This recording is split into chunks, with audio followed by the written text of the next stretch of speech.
আগবাঢ়িছো পৰৱৰ্তী খবৰলৈ সহস্ৰাধিক লোকৰ উপস্থিতিত বিশিষ্ট সমাজকৰ্মী কপিল উদ্দিনৰ জানাজা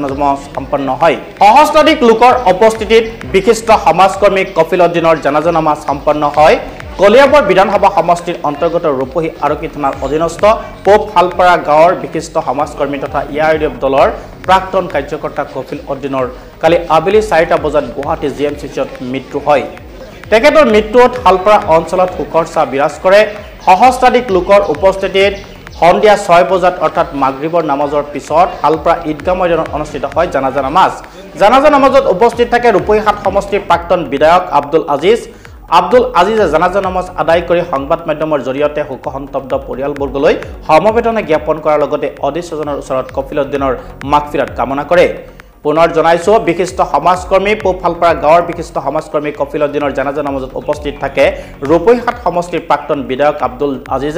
আব্দুল আজিজে জানাজা নামাজ আদায় কৰি অদৃশ্যজনৰ ওচৰত কপিল উদ্দিনৰ মাগফিৰাত কামনা কৰে এই মুহূৰ্তত আব্দুল আজিজৰ মন্তব্য আছে আপোনালোকলৈ আগবঢ়াইছো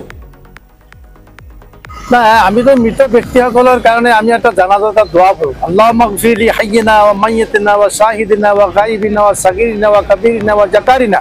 ওয়া ইনসান আল্লাহুম্মা নাহিয়াইতাহু মিন্না ফাইয়াল ইসলাম ওয়া মান তাওফাইতু ফাল ইসলাম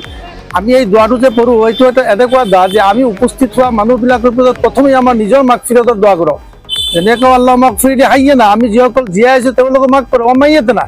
এই মায়াতজনক মানুহ পৃথিৱীত যিমান মায়াত আছে সকলো মায়াতৰ কাৰণে আমি দোয়া কৰো গতিকে খাস কৰি আমি আজি এই জানাজাৰ পিছত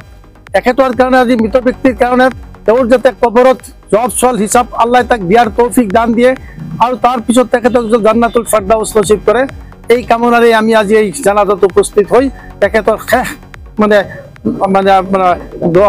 মোনাজাতটো আমি কৰি গলো